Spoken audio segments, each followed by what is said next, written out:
कहानी की शुरुआत में हमें दो भाई दिखाए जाते हैं, जिनमें से एक का नाम वेल्टर और दूसरे का नाम डैनी होता है। डैनी और वेल्टर अपने डैड और अपनी सिस्टर लीजा के साथ रहते हैं। दरअसल इनके माँ बाप का डिवोर्स हो चुका होता है। डैनी और वेल्टर हमेशा आपस में लड़ते रहते हैं। इन दोनों की आपस में बिल्कुल नहीं बनती। अब एक दिन जब ये आपस में बहस कर रहे होते हैं, तब इनके डैड के जरूरी पेपर्स पर ड्रिंक गिर जाता है, जिससे वो पेपर्स खराब हो जाते हैं। इसलिए इनके डैड को ऑफिस जाना पड़ता है। ऑफिस जाने से पहले वो लीजा को कहते हैं कि अपने भाइयों का ख्याल रखना, लेकिन वो गहरी नींद की वजह से अपने डैड को सुन नहीं पाती। इसके बाद इन दोनों भाइयों को दिखाया जाता है। तब डैनी एक बेसबॉल लेकर आता है और वेल्टर से कहता है कि चलो खेलते हैं, लेकिन वेल्टर मना करता है और कहता है कि मुझे तुम्हारे साथ नहीं खेलना। तब डैनी उसकी तरफ बॉल फेंकता है जो वेल्टर के चेहरे पर लगती है और उससे वेल्टर को बहुत ही गुस्सा आता है और उसे मारने के लिए उसे पीछे भागता है। तब तक डैनी घर में कहीं जाकर छुप जाता है, लेकिन वेल्टर उसे तलाश लेता है। डैनी एक लकड़ी की लिफ्ट में छुपा होता है। वेल्टर उसे कहता है कि तुमने मेरे फेस पर बॉल मारी है, इसलिए अब तुम्हें यहीं रहना होगा। इसके बाद वेल्टर रस्सी खींचते हुए लिफ्ट को नीचे तहखाने की तरफ भेज देता है। डैनी उसे ऐसा करने से मना करता है, लेकिन वेल्टर एक भी बात नहीं सुनता। वो चारों तरफ देख रहा होता है। तब उसे एक बॉक्स दिखाई देता है। जैसे ही वो उस बॉक्स को बाहर निकालता है, उस पर लिखा होता है ज़थूरा स्पेस एडवेंचर गेम। डैनी को इस बॉक्स में गेम मिलती है, इसलिए वो उस बॉक्स को लेकर वेल्टर के पास जाता है और कहता है कि देखो मुझे यहाँ नीचे तहखाने में क्या मिला, क्या तुम मेरे साथ खेलोगे? लेकिन वेल्टर कहता है कि नहीं, मुझे तुम्हारे साथ बिल्कुल भी नहीं खेलना। उसके बाद डैनी अकेले ही उस बॉक्स को खोलता है और देखता है कि इस गेम में एक चाबी होती है और उसके साथ एक रेड बटन भी होता है। जैसे ही डैनी वो रेड बटन दबाता है, तभी गेम की छोटी सी स्पेसशिप मूव होने लगती है। दरअसल ये छोटी सी स्पेसशिप एक किस्म का पासा होती है। जैसे ही वो छोटी स्पेसशिप रुकती है, तब उनमें से एक पर्ची बाहर निकलती है जिस पर लिखा होता है कि अब तारे गिरने वाले हैं।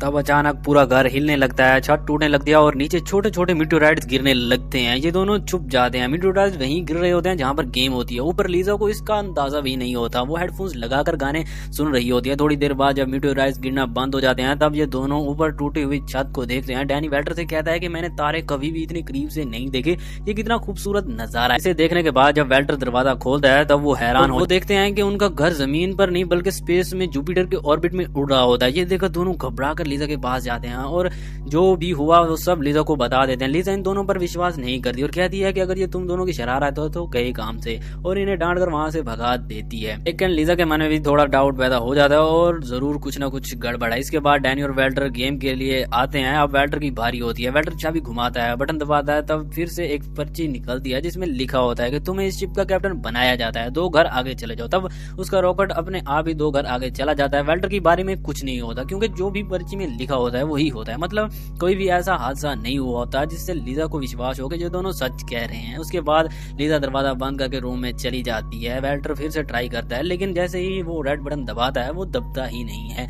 डैनी कहता है कि शायद हमें इस गेम को बारी बारी खेलना होगा। डैनी दोबारा इस गेम को खेलता है, वो चाबी घुमाता है और रेड बटन दबाता है। तब रॉकेट 4 घर आगे चला जाता है और पर्ची निकलती है जिसमें लिखा होता है कि 5 बारियों के लिए तुम्हारे शिप में जितने भी लोग हैं वो सब गहरी नींद में चले जाएंगे। इस गेम के हिसाब से इनका घर एक शिप है। मतलब वेल्टर और डैनी को छोड़कर जो भी लोग इस शिप में हैं वो गहरी नींद में चले जाएंगे और इनके घर में इनकी शिपमेट लीजा है जो वॉशरूम के अंदर है। ये दोनों देखते हैं कि वॉशरूम के अंदर से धुआं निकल रहा होता है जो असल में बर्फ का धुआं होता है। ये देखकर दोनों अंदर जाते हैं। वहां वो देखते हैं कि लीजा पूरी तरह से फ्रीज हो चुकी है। मतलब वो अगली 5 बारियों के लिए ऐसे ही जमी रहेगी। उसके बाद वो वापस आते हैं और डैनी कहता है कि हमें इस गेम के रूल्स पढ़ने होंगे। वेल्टर रूल्स पढ़ता है जिसमें लिखा होता है कि ज़थूरा कमजोर दिल वालों के लिए बिल्कुल भी नहीं है। एक बार गेम स्टार्ट कर दी तो आखिर तक करना होगा और लास्ट में सब कुछ ठीक हो जाएगा। वेल्टर अपने भाई से कहता है कि हमें इस गेम को खेलना ही होगा। वो लोग फिर से गेम शुरू कर देते हैं। वेल्टर जब बारिश चलता है, तब रॉकेट एक घर आगे जाता है और पर्ची निकलती है जिसमें लिखा होता है योर रोबोट इज डिफेक्टिव।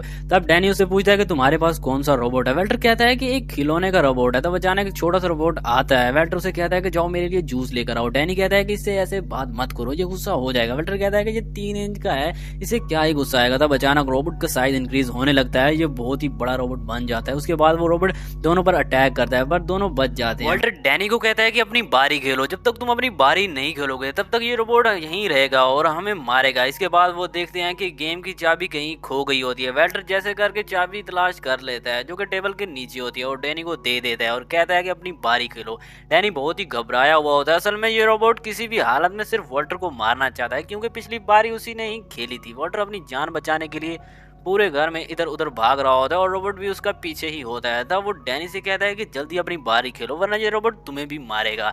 ये सुनकर डैनी अपनी बारी खेलता है, उसका रॉकेट आगे जाता है और पर्ची निकलती है जिसे वॉल्टर लेकर भाग जाता है क्योंकि रोबोट उसके पीछे होता है। तब गेम फर्श से नीचे खिसक जाती है, पूरे घर का सामान नीचे खिसकना शुरू हो जाता है। डैनी वॉल्टर से पूछता है कि पर्ची में क्या लिखा है। वॉल्टर कहता है कि यू पास टू ट्रॉसियस 3 इंटरग्रेविटी फील्ड। दरअसल ये एक स्टार है जिसके पास से इनका घर यानी इनका शिप गुजरेगा। अब जब शिप उस स्टार से गुजरता है तब घर की सारी चीजें एक तरफ खींची जा रही होती हैं। ये किसी तरह से ये दोनों बच जाते हैं। रोबोट भी पूरी तरह डेड हो जाता है। इसके बाद वॉल्टर अपनी बारी खेलता है और पर्ची में लिखा होता है कि तुम फ्लाइट का एडमिरल बनाया जाता है, 4 घर आगे चलो। और फिर शिप अपने आप ही 4 घर आगे चला जाता है। मतलब इस बार कोई हादसा नहीं हुआ। अब डैनी की बारी होती है लेकिन डैनी अपनी बारी खेलने से मना कर देता है और वेल्टर को अपनी गलतियों का एहसास दिलाता है। जैसे ही वेल्टर अपनी गलती एक्सेप्ट करता है और उसे सॉरी बोलता है, डैनी फिर गेम के लिए मान जाता है।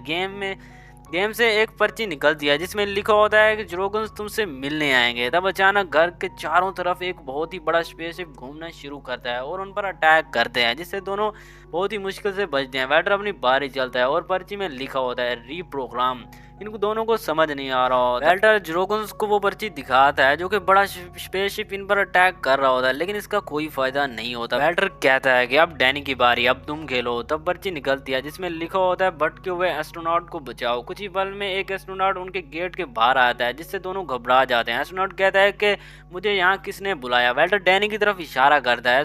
एस्ट्रोनॉट कहता है कि घर की सारी लाइट्स ऑफ कर दो क्योंकि बाहर एलियंस का जो शिप है यानी ड्रैगन्स उन्हें अट्रैक्ट करते हैं। वो घर की लाइट्स गैस सबको ऑफ कर देते हैं। एस्ट्रोनॉट एक सोफे को आग लगाकर बाहर स्पेस में छोड़ देता है जिससे एलियंस अट्रैक्ट होकर वहां से निकल जाते हैं। अगले पल एस्ट्रोनॉट हमेशा से भूखा है, जमीन का खाना खाए उसे सालों हो गए, इसलिए वो उनका सारा खाना खत्म कर देता है। वेल्टर को इस बात से बहुत ही गुस्सा आता है और उससे कहता है कि यहाँ से चले जाओ।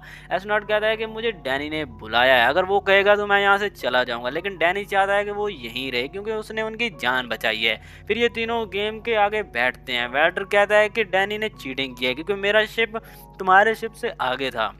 वेल्टर अपने शिप को आगे कर देता है। तभी पर्ची निकलती है जिसमें लिखा होता है कि तुमने चीटिंग की और ये वेल्टर के बारे में होता है। अचानक टूटी हुई छत से वेल्टर ऊपर यानी उससे घर से निकाला जा रहा था। फिर एस्ट्रोनॉट अपना फ्लाइंग सूट पहनकर उसे बचाता है और उसे वापस ले आता है। इस तरह से वेल्टर की जान बच जाती है। अगले पल तीनों गेम के सामने होते हैं। यानी बारी चलता है और पर्ची निकलती है जिसमें लिखा होता है 2 घर पीछे जाओ। मतलब लीजा जो वॉशरूम में बर्फ में जम चुकी थी वापस नॉर्मल हो जाती है और स्लीप मोड से बाहर। वेल्टर अपनी बारी चलता है जिसमें लिखा होता है कि तुम्हारे आसपास से एक टूटा हुआ तारा गुजरेगा, उससे तुम कोई भी विश पूरी कर सकते हो। इस बात से वेल्टर खुश होता है और डैनी से कहता है कि मैं हमेशा से ही जीतता आया हूँ और ये गेम भी मैं ही जीतूंगा। इस बात से दोनों के बीच आर्गुमेंट्स शुरू हो जाते हैं। वेल्टर कहता है कि तुम्हारी वजह से मॉम डैड का डिवोर्स हुआ।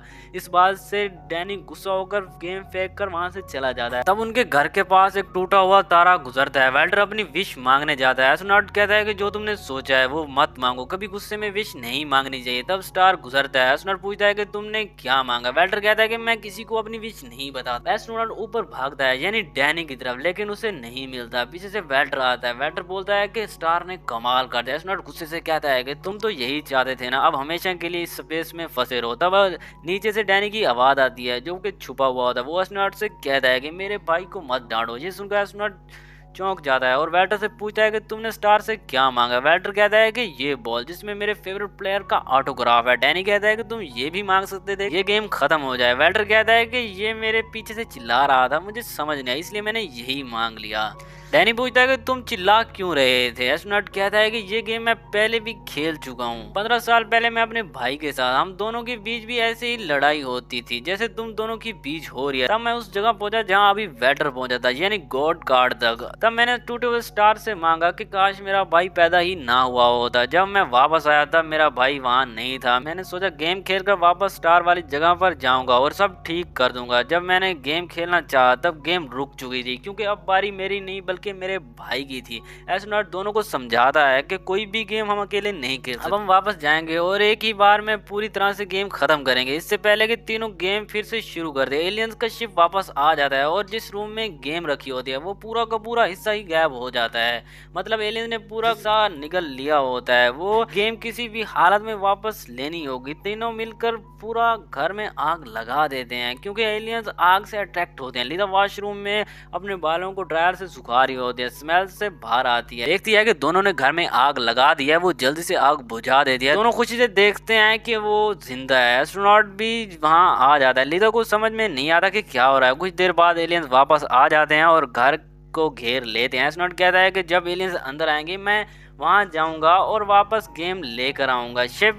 गेम शिप के अंदर है और किसी को वहाँ जाना होगा वरना सब मारे जाएंगे। नीचे तहखाने में रोबोट भी अपने आप को रिपेयर कर रहा है। एक छोटी लिफ्ट है जिससे एस्ट्रोनॉट डैनी को भेजता है। डैनी एलियन शिप तक पहुंच जाता है और गेम ले आता है, लेकिन लिफ्ट ऊपर नहीं आती क्योंकि एलियंस वहां हैं। डैनी रोप खींचते एस्ट्रोनॉट को आवाज देता है। एलियंस सुन लेते हैं और रोप को काट देते हैं। नीचे जो एलियंस हैं वो डैनी को देख लेते हैं और उसका पीछा करते हैं। वो उसे मारने के लिए उसके पीछे आते हैं। तब वेल्टर दरवाजा खोलकर उसे अंदर खींच लेता है। उससे पहले कि गेम दोबारा शुरू करते नीचे तहखाने में रोबोट खुद को कम्प्लीटली रिपेयर कर लेता है और वेल्टर का गला पकड़ लेता है। वेल्टर अपनी जेब से रीप्रोग्राम कार्ड निकालता है। जैसे वो कार्ड रोबोट के सामने करता है, रोबोट वेल्टर को छोड़ देता है और घर में जितने भी एलियंस हैं उन सब पर अटैक करता है। गेम खेलना शुरू करते हैं और वेल्टर का गोल्डन कार्ड निकलता है जैसे वो अपनी कोई भी विश पूरी कर सकता है। स्टार उनके घर के पास से गुजरता है। वेल्टर स्टार से मांगता है कि एस्ट्रोनॉट को उसका बिछड़ा हुआ भाई वापस मिल जाए। जैसे ही स्टार गुजरता है एक छोटा बच्चा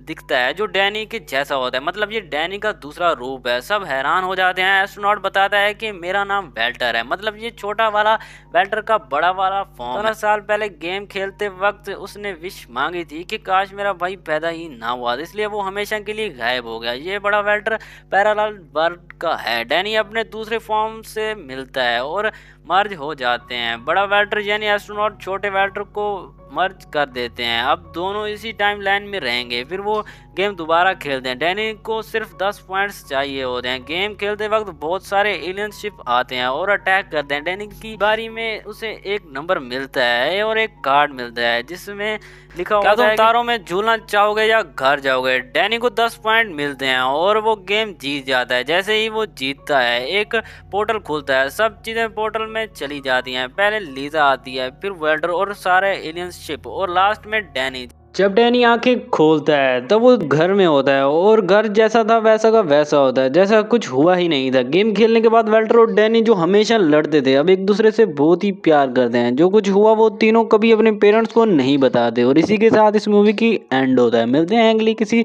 बेस्ट मूवी के अंदर, तब तक के लिए खुदा हाफिज़। कमेंट में बताना कि मूवी कैसी लगी।